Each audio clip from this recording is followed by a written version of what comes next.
आहे, एक वस्तू 500 रुपयाला घेतली आणि 350 रुपयाला विकली, म्हणजे तुमची खरेदी किंमत जास्त आहे आणि विक्री किंमत कमी आहे, म्हणजेच तुम्हाला काय झालेलं असेल तिथे तोटा झालेला असेल. तर आपल्याला इथे विचारलंय की शेकडा तोटा किती झाला, म्हणजे पर्सेंटेज मध्ये किती तोटा झालेला आहे. तर जी तुमची मूळ किंमत असते ते घ्यायची 100%, म्हणजे 500 बरोबर 100%.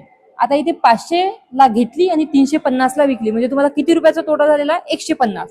तर जेवढा रुपयाचा तोटा झाला तेवढे रुपये बरोबर किती टक्के. बघा परत सांगते, 500 रुपये तुमची मूळ किंमत आहे, खरेदी किंमतला कधी घ्यायचं 100%. आता तुम्हाला म्हटलंय 500 रुपयाची घेतली आणि 350 ला विकली, म्हणजे इथून 500 मधून जर आपण 350 जर मायनस केले तर येते किती, 150. म्हणजे तुम्हाला तोटा किती रुपयाचा झाला, 150 रुपयाचा. आता याचे आपल्याला टक्के काढायचे, तर टक्क्यांच्या खाली टक्के घ्यायचे आणि क्वेश्चन मार्क करायचे. आता इथून इकडे तुम्हाला मल्टिप्लाय करायचं, तिरपा गुणाकार, 150 गुणिले 100 भागेला किती येणार, 500. 0 0 0 0 कॅन्सल, 5 त्रिक 15 आणि हा 0 ऍज इट इज. म्हणजे तुम्हाला किती टक्क्यांचा तोटा झालेला आहे, शेकडा तोटा 30% तुम्हाला